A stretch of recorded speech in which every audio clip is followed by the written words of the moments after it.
Good afternoon, Northwest, and welcome to the March edition of Husky Headlines. I'm Mary Keani Nia. And I'm Ben Johnson. Why are you so tired? We added 5 minutes to the start and end of school days, and now my sleeping schedule hasn't been the same since. Nick tells us more.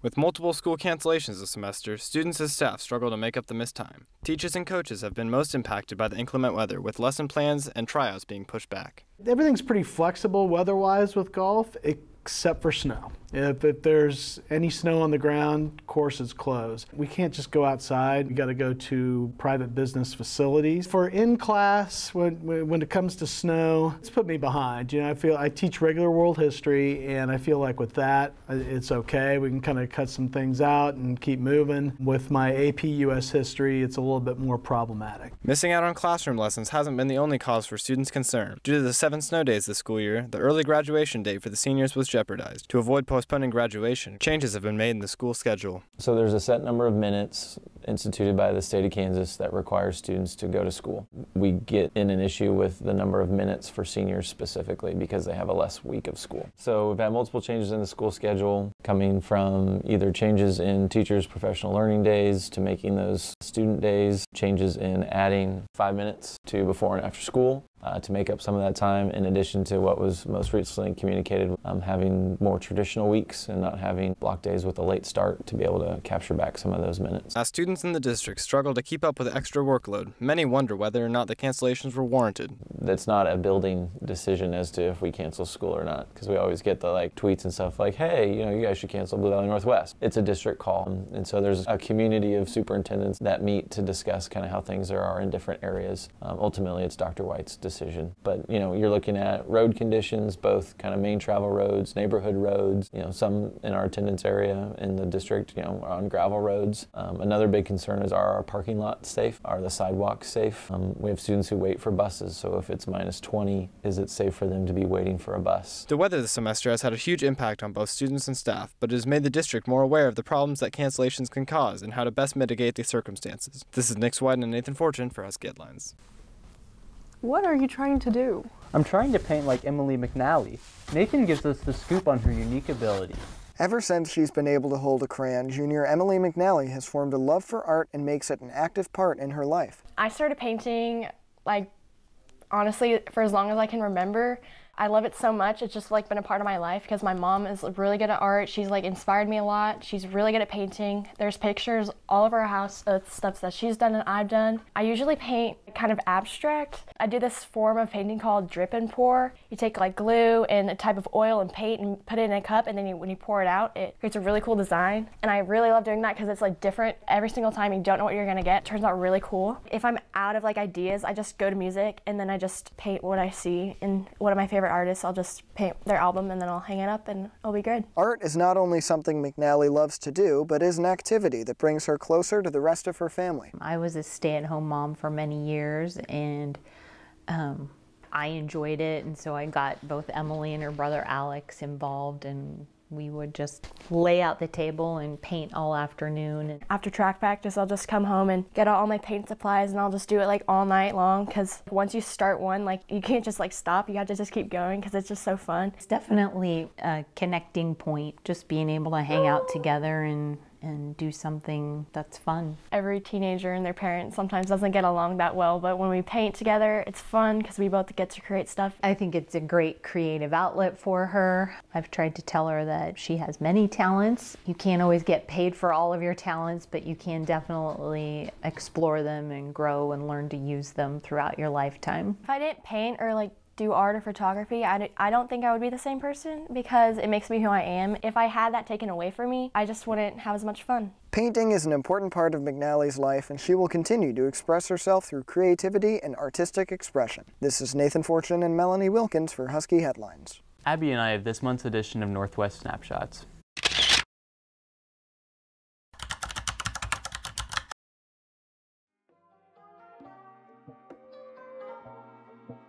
Since first grade, I remember making little raps for show and tell and kind of just doing my thing there. I didn't really start really jotting thoughts down to 6th to 7th grade when I kind of started really rapping.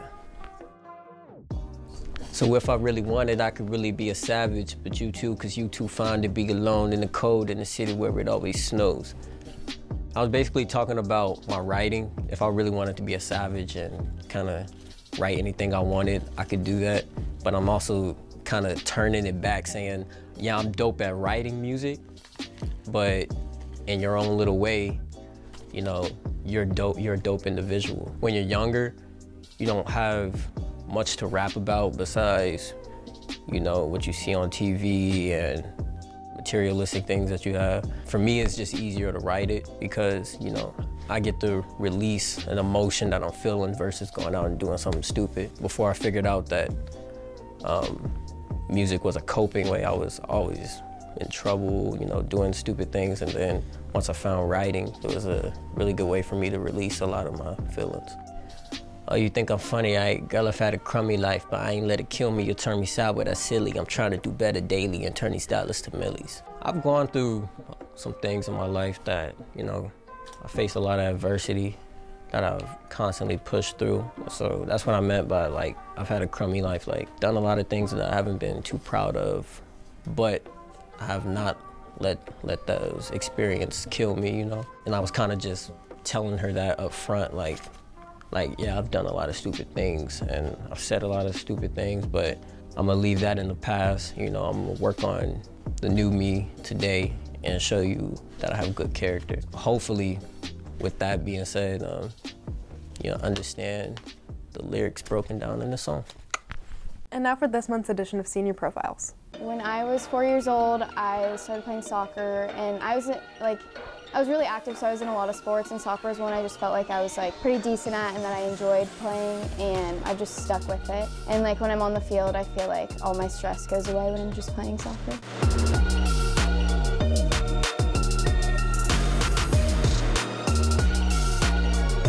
We have a lot of potential. We got a lot of young talent. So I think we can go to state as a team.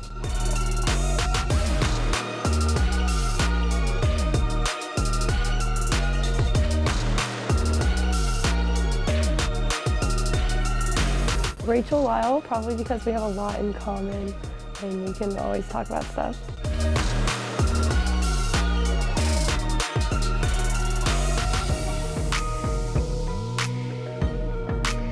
My pregame ritual, I'm like to be very focused before a game, so I don't really like to talk about anything. I really like to stay in my own zone and focus and see myself playing on the field before a game. I'm not really a big dance or anything before games. I really have to focus on my touch and just be in my own personal bubble.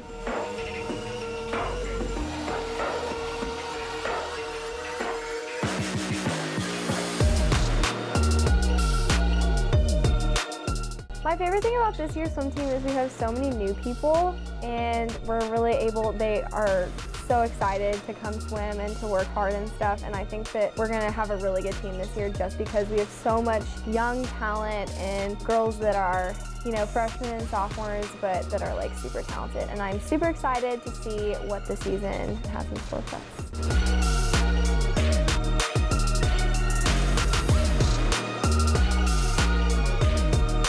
I like how it's a very individual sport where you can work on yourself and you really see your progression throughout the season. And it's something different from other team sports where you had to rely on teammates, and it's kind of cool just to see yourself grow.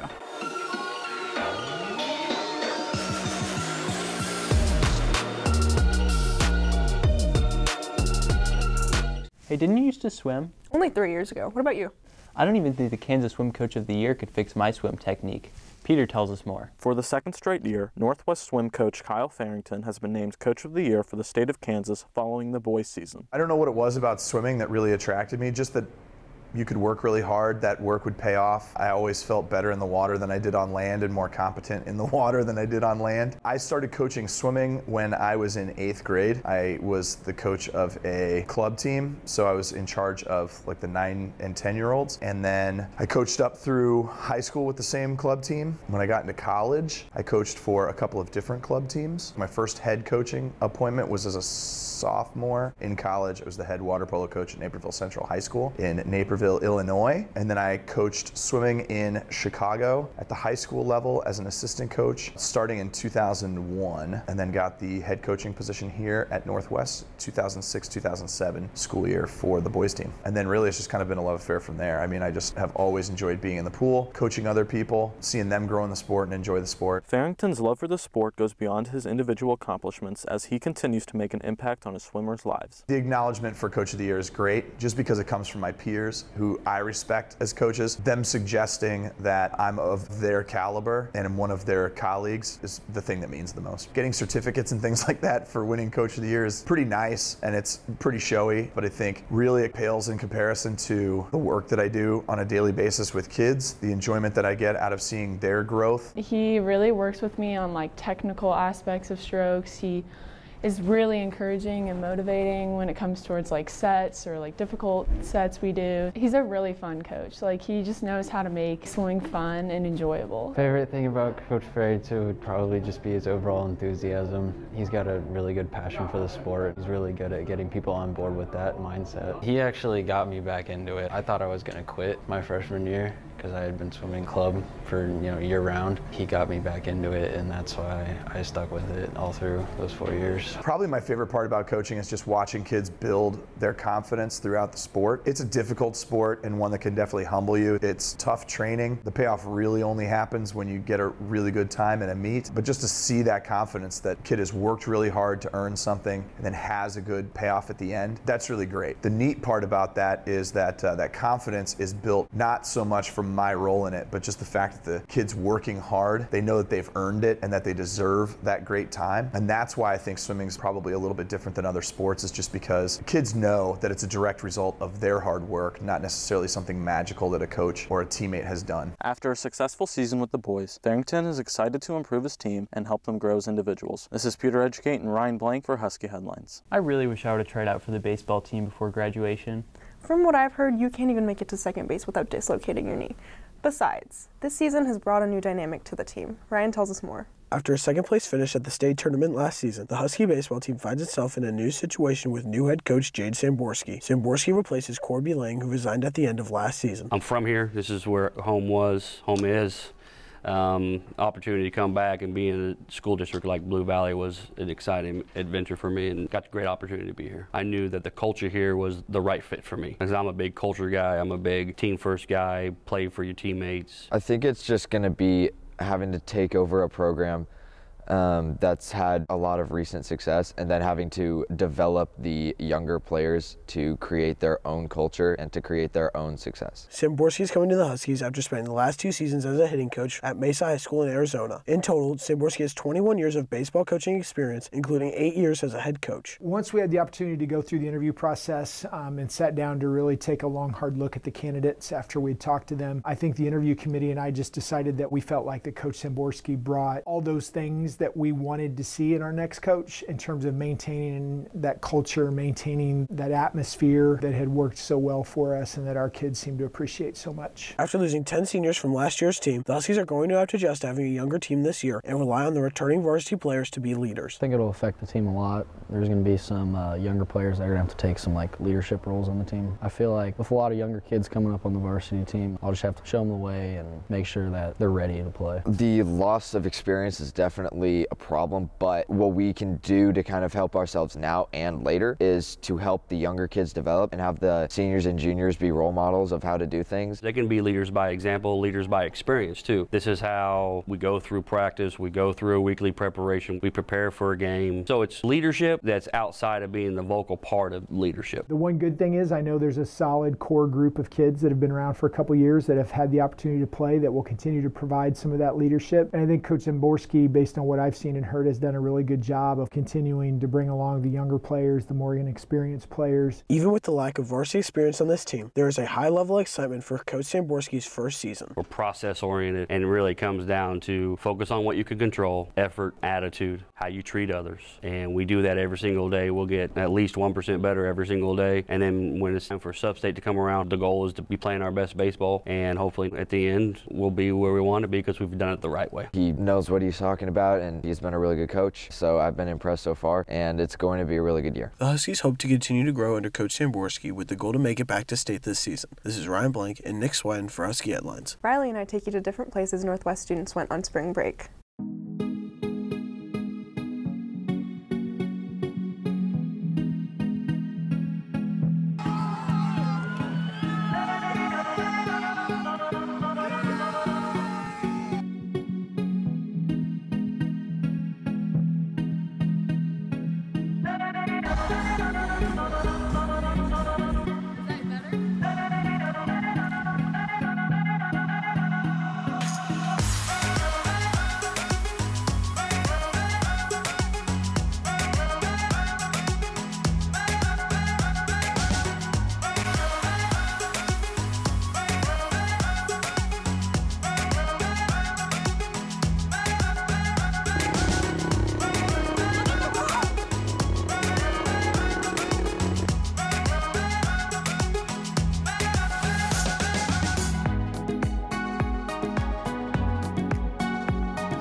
I wonder if EK is always gone by EK. I did too. Jillian and I had some of the school's teachers answer some of the student body's most burning questions.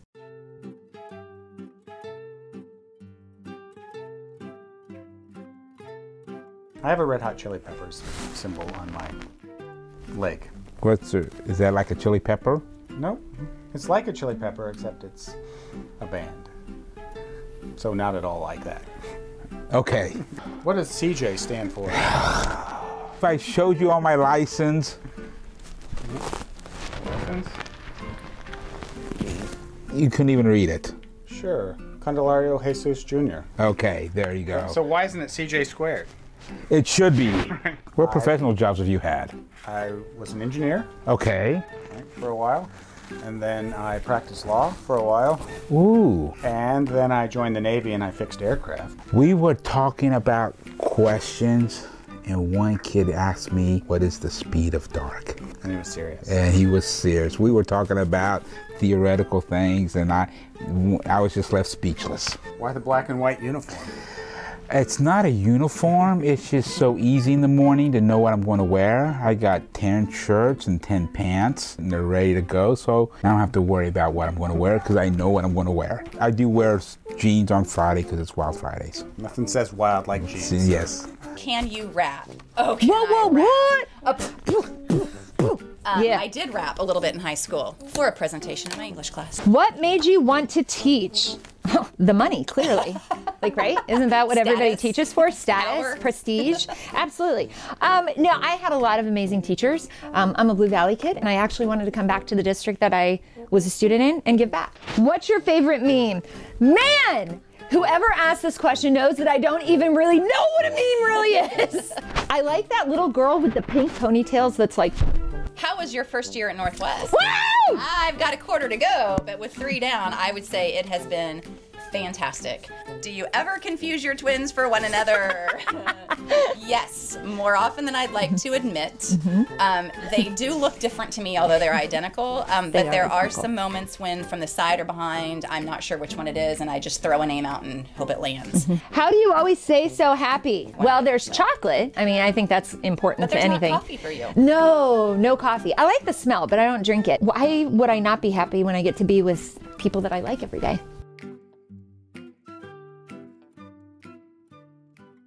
Hey, when was the last time you competed in something and actually won? In 4th grade, I was in my school spelling bee and I got out on the first word and I cried about it. Not quite what I was looking for, but Abby tells us about 2 Northwest students who recently competed in a competition and had success. On March 2nd, junior Nora Stoy and freshman Jennifer Jennings participated in the Miss Amazing pageant where Stoy was selected as Miss Social and Jennings was selected as Junior Miss Teen. Miss Amazing is a pageant for girls with special needs. I actually won Miss Kansas Junior Teen. It created impact with my life because I didn't think I would ever win, and seeing everyone look up to me is all I ever wanted. Miss Social was it's actually called the Spirit Award, and all my friends, because I was so nice to everybody. I really felt like I had finally done what I always wanted to do, and I want to help those with special needs who are scared of being on stage or just showing their talents, because they have the courage and the strength. They just need to get the courage to let it out. Jennings is looking forward to representing the state of Kansas at Nationals, which will take place in Chicago in August. This is Abby Laux and Peter Educate for Husky Headlines. Next, Allie and Abby show us what life might be like for a student with hearing loss.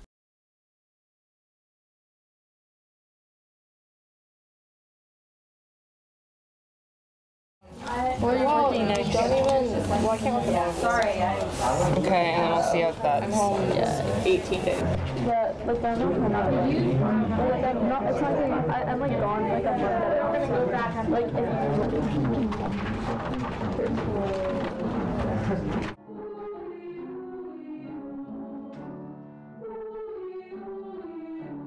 students so much that they no longer have to wait in any lines at school as of March 5th, 2019. General terms, not a specific thing, but in general terms, what would be an example of conflict? The molecule is essentially gone. The hydrochloric acid completely break into ions. Notice how the K gets smaller if you have a multiprotic acid.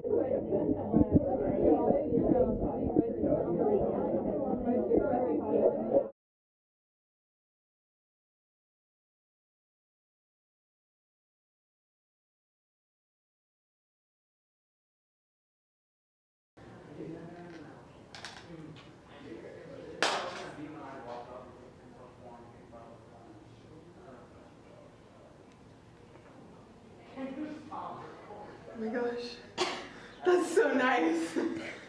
I had never taken the time to think about how I can hear and how things are so nice and easy, and so it was comparing it to something that I never paid any attention to. I have a lot more respect for people who have hearing impairments because it takes a lot of effort to try to understand what someone's saying to you. Being able to hear is a gift. It's really nice now that my headphones are off that I can actually hear it. It's so clear. You don't ever think about it, you don't give it a second thought. It's just every day you get to hear, and I really think people need to be more grateful for it. That's it for this month's edition of Husky Headlines. I'm Mary Keone Nia. And I'm Ben Johnson. Have a great day, Northwest.